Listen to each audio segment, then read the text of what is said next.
दोस्तों आज के हमारे इस वीडियो का टॉपिक है कि मोटर में आपने जो एफिशिएंसी वर्ड सुना है इसका मतलब क्या होता है और इसे हम कैसे निकालते हैं। दोस्तों सबसे पहले चीज मैं आपको ये बता दूं कि एफिशिएंसी हमारे लिए काफी जरूरी है। अगर दोस्तों आप एफिशिएंसी को समझ जाओगे ना 100 जनों की भीड़ के अंदर आपका जो इंप्रेशन होगा वो एक अलग ही पड़ेगा। और अगर आपसे कोई इंटरव्यू में भी क्वेश्चन करता है तो आप उसको आसानी से एफिशिएंसी के बारे में बता देंगे। तो दोस्तों देखो क्या होता है एफिशिएंसी। देखो सिंपल सी बात है दोस्तों, आप किसी शॉप पर गए, ठीक है, आप किसी भी शॉप पर गए, अभी मैं आपको समझा रहा हूँ। आप किसी शॉप पे गए और आपको उसने दो मोटर दिखाई, शॉपकीपर ने आपको दो मोटर दिखाई, एक ये मोटर है और एक ये मोटर है, ठीक है, दोनों अलग अलग मोटर है। एक पे एफिशिएंसी है 80% और एक पे है एफिशिएंसी 90%। दोस्तों एक चीज ध्यान रखिएगा, एफिशिएंसी और पावर फैक्टर दोनों अलग अलग चीज है। पावर फैक्टर के ऊपर तो मैंने अच्छे खासे वीडियो बना रखे हैं, पावर फैक्टर क्या होता है, कैसे निकालते हैं, पावर फैक्टर के अंदर कितने केवीआर का कैपेसिटर लगाना है, वो सब बना रखा है। पर दोस्तों ये एफिशिएंसी बिल्कुल अलग वर्ड है, इसको पावर फैक्टर से बिल्कुल रिलेटेड ना करें। अब आपको शॉपकीपर ने दिखाया जो एफिशिएंसी है, एक मोटर की जो एफिशिएंसी 90% है और एक मोटर की 80%। तो हमको कौन सी मोटर लेनी चाहिए? तो दोस्तों सिंपल सी बात है, हमको मोटर जितनी ज़्यादा एफिशिएंसी होगी ना वो मोटर लेनी चाहिए। एक बात ध्यान रखिएगा कि एफिशिएंसी कभी भी 100% के ऊपर नहीं हो सकती, कभी भी एफिशिएंसी 100% के ऊपर नहीं हो सकती और कभी भी एफिशिएंसी 100% भी नहीं हो सकती। किसी भी चीज़ की एफिशिएंसी 100% नहीं होती है। दोस्तों इसको आप समझाता हूँ मैं क्या होता है। इस इंसान को मैं 100 रुपये देता हूँ, ठीक है, मैंने इसको 100 रुपये दिए और मैंने इसको कहा कि आप इसके पास जाइए, इस इंसान के पास जाइए और इसको 100 रुपये दे दीजिए। पर ये इसके पास जाता है, पर इसके पास 100 रुपये की बजाय यहाँ पे ये 80 रुपये ही देता है, ये 100 रुपये नहीं देता है। तो दोस्तों क्या करा इसने, 20 रुपये बीच में खर्च कर दिए, ठीक है। तो दोस्तों क्या होएगा, अब इसकी जो एफिशिएंसी हुई वो एफिशिएंसी कितनी कहलाएगी, 80%। 80% इसलिए कहलाएगी क्योंकि इसने जो 20% है वो 20 रुपये तो बीच में खा गया ना। अब जो 20 रुपये थे इसका किराया लग गया, कुछ भी चीज़ मान लीजिए, वो 20 रुपये इसने बीच में खत्म कर दिए, तो इसकी जो एफिशिएंसी वो 80% है। अब दोस्तों मैं दूसरे इंसान के पास जाऊंगा, मैंने इसको 100 रुपये दिए और ये जाके इसको 90 रुपये देता है, तो इसने सिर्फ 10 रुपये ही बीच में खाए, तो इसकी जो एफिशिएंसी है वो है 90%। तो दोस्तों ये चीज़ ही ध्यान रखिएगा, एफिशिएंसी काफ़ी जरूरी है हमारी मोटर के लिए।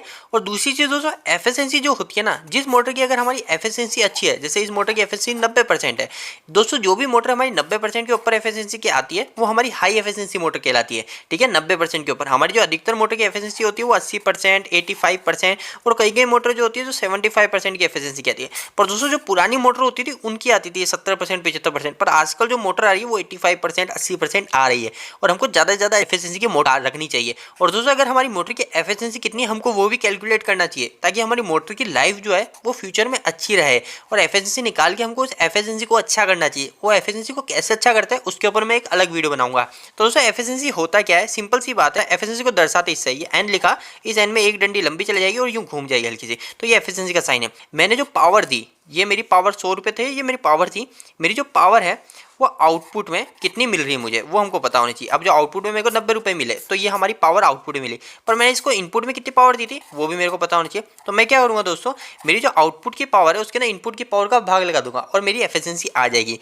तो दोस्तों अब एक हम एग्जांपल ले लेते हैं। अगर आपकी कोई कंपनी में मोटर है, उसकी अगर आप एफिशिएंसी निकालना चाहते हो तो कैसे निकलेगी, काफ़ी सिंपल है और आपको आना चाहिए, आपके लिए काफ़ी यूजफुल होने वाला है। तो दोस्तों देखो हमको क्या पता होना चाहिए, हमारी मोटर की जो रेटिंग होती है किस में होती है, एचपी में होती है या फिर किलोवाट में होती है। तो हमको पता है ना, तो ये एचपी या फिर किलोवाट यही तो हमारी आउटपुट पावर है। जैसे अगर मेरी कोई मोटर है जो मैं मान लेता हूँ, जैसे मैं एक एग्जांपल लेके चलता हूँ, मेरी मोटर 3.7 किलोवाट की है, मतलब वो कि वो 5 एचपी की है। ये मेरी जो है मोटर की आउटपुट एनर्जी है, मेरी जो मोटर आउटपुट में कितनी एनर्जी दे रही है, तो 3.7 किलोवाट दे रही है। तो ये जो ऊपर यहाँ पे मैं लिख दूंगा 3.7 किलोवाट आउटपुट हो गया, पावर आउटपुट। पर इनपुट में मेरी मोटर को पावर कितना दे रहा हूँ मैं, जैसे अभी मैंने आपको बताया था मैं इस इंसान को 100 रुपये दे रहा हूँ, आउटपुट में तो 80 रुपये दे रहा है, पर इस इंसान को मैं अभी 100 रुपये दे रहा हूँ। तो मैं अभी इस मोटर को इनपुट में कितना दे रहा हूँ, तो मैंने आपको पहले इसके ऊपर डिटेल वीडियो बना रखा है कि पावर कभी भी इनपुट निकालना चाहते हैं तो एक काफ़ी सिंपल होता है। इनपुट पावर निकालने के लिए हमको क्या करना है, वोल्टेज इनटू करंट, हम मोटर का करंट कितनी ले रही है और उसके साथ साथ हमको पावर फैक्टर मल्टीप्लाई कर देना है। तो दोस्तों मेरी यहाँ पे मोटर की डिटेल लिख देता हूँ। मेरी मोटर जो है 3.7 किलोवाट की है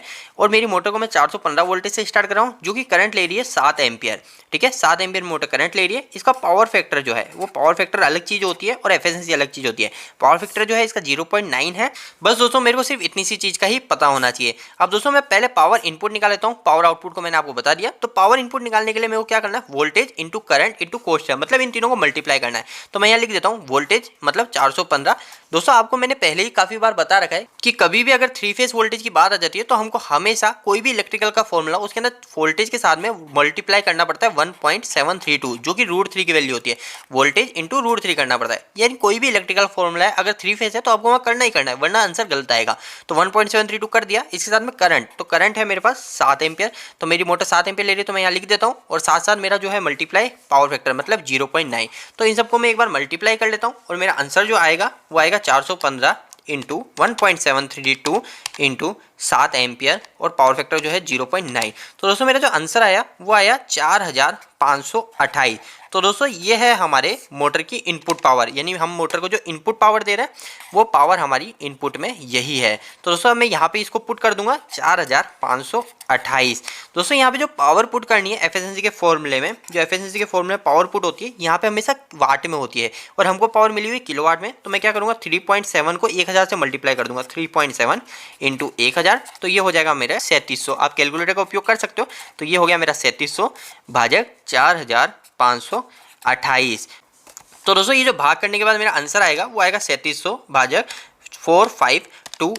तो दोस्तों ये जो मेरा आंसर आया वो आया 0.81। पर दोस्तों हमारी एफिशिएंसी जो होती है वो एफिशिएंसी हमेशा परसेंटेज में दिखाई जाती है।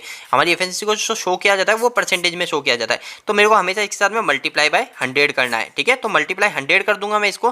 तो मल्टीप्लाई 100 करने के बाद जो मेरा एफिशिएंसी आएगी वो 81% आ जाएगी। तो दोस्तों कुछ इस तरीके से एफिशिएंसी निकाली जाती है। दोस्तों इस वीडियो को खत्म करने से पहले मैं आपको एक बहुत महत्वपूर्ण जानकारी देता हूँ कि हमने एक वेबसाइट स्टार्ट करा है जिसका नाम है www.engineeringdos.com। दोस्तों अगर आप हिंदी में इंजीनियरिंग के आर्टिकल पढ़ना चाहते हैं तो आप हमारी इस वेबसाइट को जरूर विजिट कीजिए। दोस्तों आपको ये हमारा वीडियो कैसा लगा, इस वीडियो को लाइक करके जरूर बताना। अगर आपका कोई भी सवाल इस वीडियो के प्रति या फिर इलेक्ट्रिकल से जुड़ा है तो आप मुझे नीचे कमेंट बॉक्स में कमेंट करके पूछ सकते हैं। इलेक्ट्रिकल की वीडियोस अगर आप हिंदी में देखना पसंद करते हैं आज ही हमारे चैनल को सब्सक्राइब कर लीजिए। आज के लिए इतना ही, धन्यवाद।